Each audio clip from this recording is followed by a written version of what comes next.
Washington. Washington. Washington. Washington. Washington.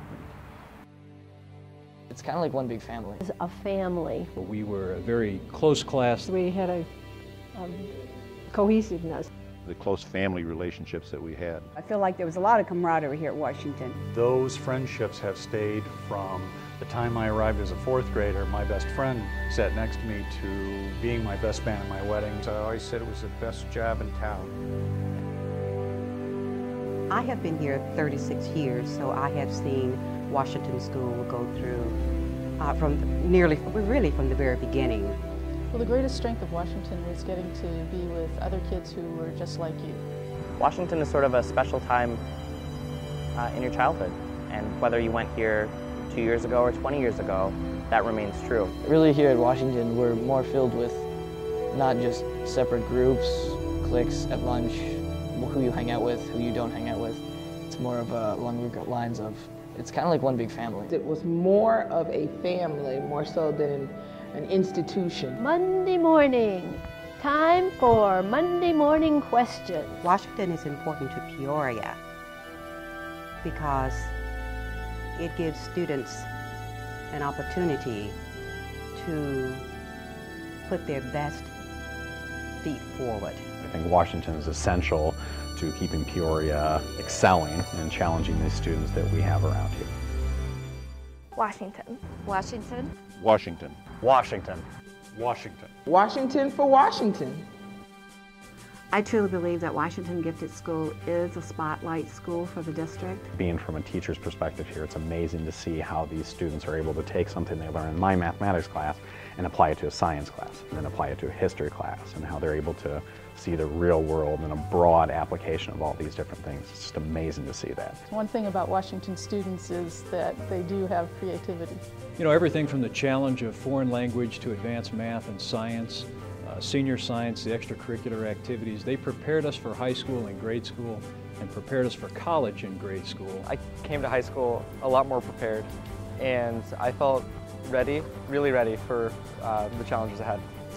Washington's been really great for our kids. I think, you know, with gifted students, it's very important to have a school and faculty that is experienced in working with gifted children and can tailor the educational experience for them. As a parent, I cannot say enough about the school and how they were educated here. And as a teacher, I found it very challenging and very rewarding to be teaching students that really are interested in learning.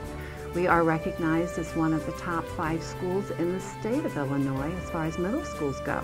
That says a lot for downstate schools. We're in competition with moneyed Chicago schools. We had a science club in the afternoons, and in that I can remember Mr. Meister, a longtime science teacher here, who really allowed us to be ourselves and to explore, and had experiments that were a little bit unique. Because all the kids were accepted for who they were, and you know, the fact that they wanted to be a geek. They could be, you know, because there were a lot of them around.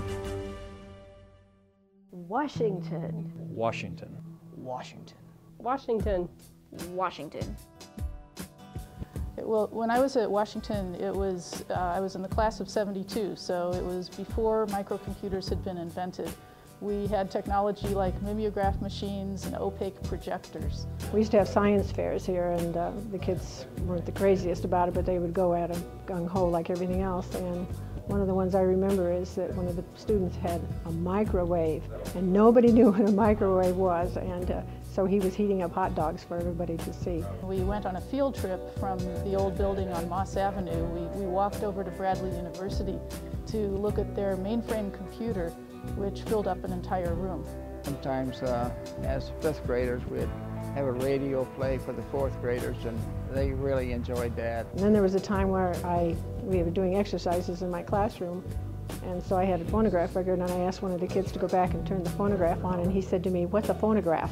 Yes, it wouldn't be considered modern technology, but yes, we did use technology.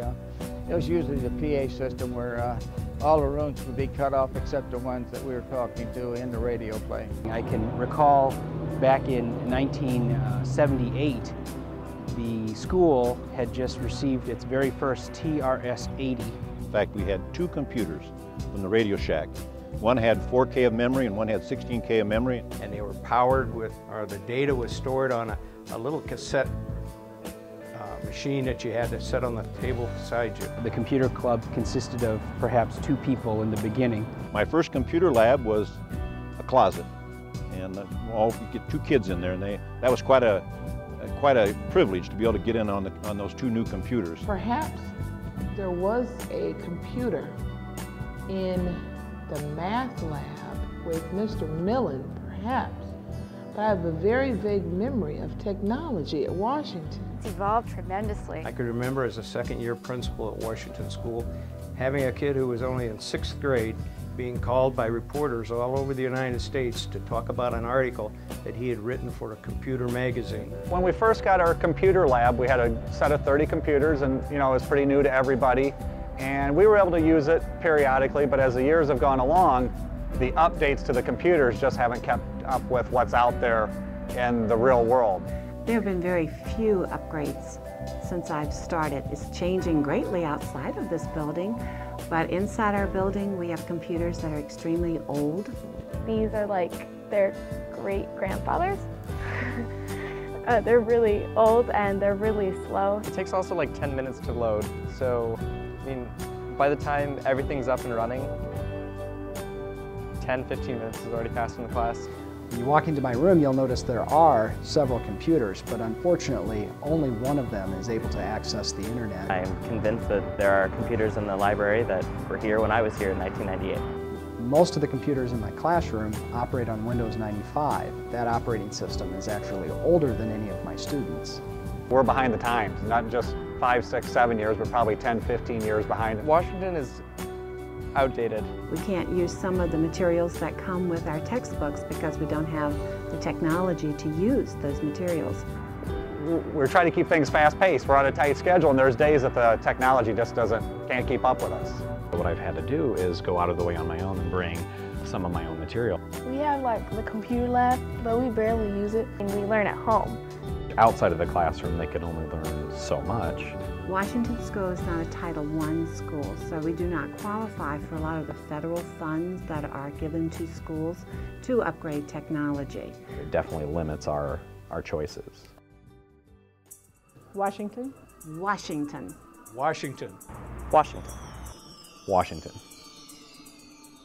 In today's learning environment, so that kids can actually be competitive when they get to the outside world, they need to know the kinds of things that they can get from new technology. Washington educates, the best and brightest kids in Peoria, and we certainly want to put the best tools that we can in their hands to maximize their educational experience. I think that by providing them the tools and the technology to stretch even more, they can emerge as leaders, be well ahead of the pack in both high school and college, and come back to benefit both District 150 and the greater Peoria area if we give them the tools to do it. Better technology would make them more empowered. This is an unusual and very unique opportunity for Peoria school students to go to, and they need every advantage that they can possibly have to get the best education and be the front runners in the city of Peoria and stay here. I would certainly like to see a wireless system in our building. I think students would benefit by having a computer on each desk. I would like the teachers to be able to interact more with the students using technology. It certainly gets the students' attention. Tablet PCs. I've seen this at the high school level. It's extremely successful where students have tablets each at their own desk and they're able to take notes. And the benefit of that is it cuts down on paper. You can also have a student who's absent and you can write notes, and then if they miss a certain day, you can post the notes online. I used to go to Northmore Edison when I was in 4th grade. There, I had noticed that a lot of the teachers there had gotten smart boards because of a fundraiser. We wish we had that at our school. We wish that we had all the opportunities. The opportunities. If they just had a small piece of technology added into an already amazing learning environment. I was able to pay attention a lot better. I'm a Wildcat. I'm a Wildcat. Wildcat. Wildcat. A Wildcat. A Wildcat. A Wildcat. I'm a Wildcat in better technology. And better technology. Better technology. Technology. My idea. My idea. My idea. My idea. My idea. My idea. I'm a Wildcat, and I invented what?